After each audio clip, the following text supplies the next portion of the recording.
ഇത്രയധികം സാങ്കേതികമൊക്കെയായി വളർന്ന ഒരു കാലത്തും ഒരു മണ്ണിനടിയിൽ പെട്ടുപോയ ഒരു വാഹനത്തിന് വേണ്ടി മനുഷ്യന് വേണ്ടി 7 ദിവസം കാത്തിരിക്കേണ്ടി വരുന്നു. 7 ദിവസം തെരഞ്ഞിട്ടും ഒരു തുമ്പ് പോലും കണ്ടെത്താൻ കഴിയാതെ പോകുന്നു. എത്രമാത്രം ദയനീയമാണ് നമ്മുടെ സാഹചര്യമെന്ന്, എങ്ങനെയാണ് അവിടുത്തെ അധികാരികൾ ഈ വിഷയത്തെ കൈകാര്യം ചെയ്യുന്നത് എന്നൊക്കെ, ഇതിനൊക്കെ കാലം മറുപടി കൊടുക്കേണ്ടി വരും എന്ന് മാത്രമേ എനിക്ക് ഈ ഘട്ടത്തിൽ പറയാൻ പറ്റുകയുള്ളൂ. സിജു ഉണ്ട് വീണ്ടും. സിജു, സൈന്യത്തിന്റെ വാഹനമാണ് വന്നതെന്ന് തോന്നുന്നു. സൈന്യം തെരച്ചിലിനായി രാവിലെ എത്തിയെന്ന് മനസ്സിലാക്കുന്നു. ഇന്ന് നമ്മൾ അറിയുന്നത് കൂടുതൽ ആഴങ്ങളിലേക്ക് പരിശോധിക്കാൻ കഴിയുന്ന റഡാർ അടക്കം കൊണ്ടുവരുമെന്നാണ്. കാലാവസ്ഥ ഇപ്പോൾ മഴ മാറിയോ?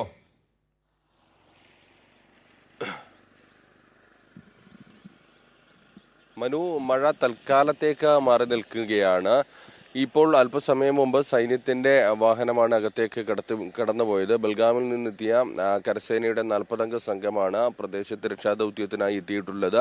അവരുടെ വാഹനമാണ് കടന്നുപോയത്. അല്പസമയത്തിനകം സൈന്യത്തിന്റെ നേതൃത്വത്തിൽ തിരച്ചിൽ നടക്കുമെന്നാണ് മനസ്സിലാക്കുന്നത്. ഏതായാലും നിലവിൽ ആ കാലാവസ്ഥ അത്ര അനുകൂലമാണെന്ന് പറയാൻ കഴിയുന്ന സാഹചര്യമല്ല. ഇന്നലെ തന്നെ കാലാവസ്ഥാ നിരീക്ഷണ കേന്ദ്രം പ്രദേശത്ത് മഴ പെയ്യാനുള്ള ഒരു സാധ്യത പറഞ്ഞിരുന്നു. മഴ കൂടുതൽ ശക്തമാകാനുള്ള സാധ്യത പറഞ്ഞിരുന്നു. ഇന്നലെ ഉച്ചയ്ക്ക് ശേഷമെല്ലാം തന്നെ ശക്തമായ മഴയായിരുന്നു പ്രദേശത്ത് ഉണ്ടായിരുന്നത്. ഏതായാലും അല്പസമയത്തിനകം തന്നെ സൈന്യത്തിന്റെ നേതൃത്വത്തിൽ തെരച്ചിൽ ആരംഭിക്കുമെന്നാണ് മനസ്സിലാക്കുന്നത്. ഇന്ന് കൂടുതൽ സാങ്കേതിക സംവിധാനങ്ങൾ, വളരെ ആഴത്തിൽ പരിശോധന നടത്തുന്നതിനും അതോടൊപ്പം തന്നെ പുഴയിലും കരയിലും ഒരുപോലെ പരിശോധന നടത്താനും കഴിയുന്ന സാങ്കേതിക സംവിധാനങ്ങൾ ഉപയോഗിക്കുമെന്നാണ് മനസ്സിലാക്കുന്നത്. സൈന്യം ഇക്കാര്യത്തിൽ ഇന്നലെ തീരുമാനമെടുത്തിരുന്നു. പൂനെയിൽ നിന്നോ ചെന്നൈയിൽ നിന്നോ ഇത്തരം സംവിധാനങ്ങൾ എത്തിക്കാൻ കഴിയുമെന്നാണ് പറഞ്ഞിരുന്നത്. അത് എത്രത്തോളം പ്രായോഗികമാണ് എന്ന കാര്യത്തിൽ മനസ്സിലാക്കണം നമ്മൾ. കാരണം ഇന്ന് 7-ാം ദിവസമാണ്. ഈ 7 ദിവസമായിട്ടും ഇവര് ഈ പിള്ളേർ കളിക്കുന്ന റഡാറാണ് കഴിഞ്ഞ ദിവസം കൊണ്ടുവന്ന് പരിശോധന നടത്തിയത്. എന്തൊരു അനാസ്ഥയാണ് കാണിക്കുന്നത്. ഇത്രയധികം വിമർശനങ്ങൾ ഉയർന്നിട്ട് പോലും മര്യാദയ്ക്ക് ആ കാര്യമൊന്ന് കോർഡിനേറ്റ് ചെയ്യാൻ കഴിയുന്നില്ലല്ലോ. എന്തൊരു ഭരണ സംവിധാനമാണ്. എങ്ങനെ ഇവരെ വിശ്വസിച്ച് ജീവിക്കും മനുഷ്യർ?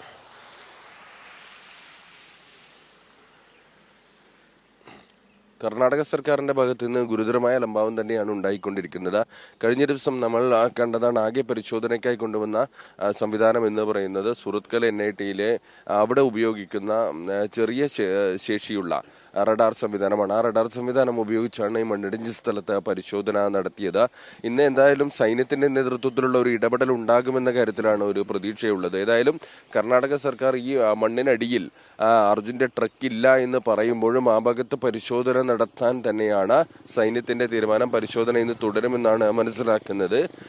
ഏതായാലും പുഴയിൽ പരിശോധന നടത്തുന്നതിന്റെ ഒരു സാധ്യത കൂടി നോക്കുന്നുണ്ട്. കാരണം പുഴയിൽ വലിയ തോതിൽ മണ്ണും കല്ലും എല്ലാം തന്നെ അടിഞ്ഞുകൂടി ഒരു മൺകൂന രൂപപ്പെട്ടിട്ടുണ്ട്. പുഴയുടെ മധ്യഭാഗത്ത് 30 അടിയിലധികം ആഴമുള്ള പുഴയാണ്. ആ പുഴയിൽ ആ മൺകൂന രൂപപ്പെടുക എന്ന് പറയുമ്പോൾ അത്രത്തോളം മണ്ണും കല്ലും ചെളിയും അതിലേക്ക് അടിഞ്ഞിട്ടുണ്ട് എന്നാണ് മനസ്സിലാക്കുന്നത്.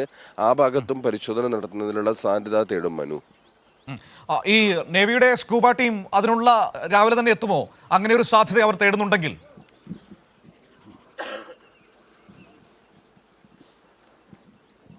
നേവിയുടെ സ്കൂബ ടീം ഉൾപ്പെടെ സ്ഥലത്തെ പരിശോധന നടത്തും. കഴിഞ്ഞ ദിവസങ്ങളിലും പരിശോധന നടത്തിയിരുന്നു. NDRF സംഘത്തിന്റെ നേതൃത്വത്തിൽ പരിശോധന നടത്തിയിരുന്നു.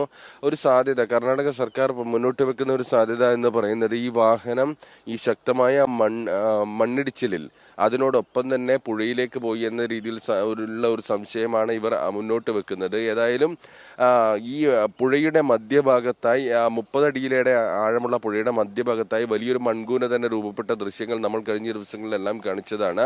അത്രത്തോളം മണ്ണും ചെളിയും ഈ പുഴയിലേക്ക് അടിഞ്ഞിട്ടുണ്ട്. ഈ സാഹചര്യത്തിൽ ഇവിടെ വീണ്ടും പരിശോധന നടത്തുന്നതുമായി ബന്ധപ്പെട്ട ഒരു തീരുമാനമെടുക്കും എന്നാണ് മനസ്സിലാക്കുന്നത്. നാവികസേനയുടെയും അതോടൊപ്പം തന്നെ NDRF-ന്റെയും നേതൃത്വത്തിൽ പരിശോധന നടത്താനാണ് തീരുമാനം. അതോടൊപ്പം തന്നെ സൈന്യത്തിന്റെ സഹായം കൂടി ഇക്കാര്യത്തിൽ തേടുമെന്നാണ് മനസ്സിലാക്കുന്നത്. അതിന് കൂടുതൽ നൂതനമായ സാങ്കേതിക വിദ്യ ആവശ്യമാണ്. വളരെ ആഴത്തിൽ പരിശോധന നടത്തുന്നതിന് അതോടൊപ്പം തന്നെ വെള്ളത്തിൽ പരിശോധന നടത്തുന്നതിനുള്ള സംവിധാനങ്ങൾ എന്തായാലും ആവശ്യമാണ്. അത്തരം സംവിധാനങ്ങൾ എത്തിക്കുമെന്നാണ് പ്രതീക്ഷിക്കുന്നത്. അത്തരം പരിശോധനകളിലേക്ക് ഇന്ന് കടക്കുമെന്നാണ് പ്രതീക്ഷിക്കുന്നത്. ഏതായാലും അർജുന്റെ കുടുംബം പറഞ്ഞതുപോലെ അർജുന് എന്ത് സംഭവിച്ചു എന്നെങ്കിലും അറിയണമെന്നാണ് അവർ ആവശ്യപ്പെടുന്നത്. അതാണ് ഇനി അറിയേണ്ടത്. അർജുൻ എവിടെയുണ്ട്, അർജുനെ കണ്ടെത്താൻ കഴിയുമെന്നുൾപ്പെടെയുള്ള കാര്യങ്ങളിൽ കൃത്യമായ ഒരു വ്യക്തത ഈ കുടുംബത്തിന് കിട്ടേണ്ടതുണ്ട്. കുടുംബത്തിന്റെ ചോദ്യങ്ങൾക്ക് ഉത്തരം നൽകേണ്ടതുണ്ട് മനു.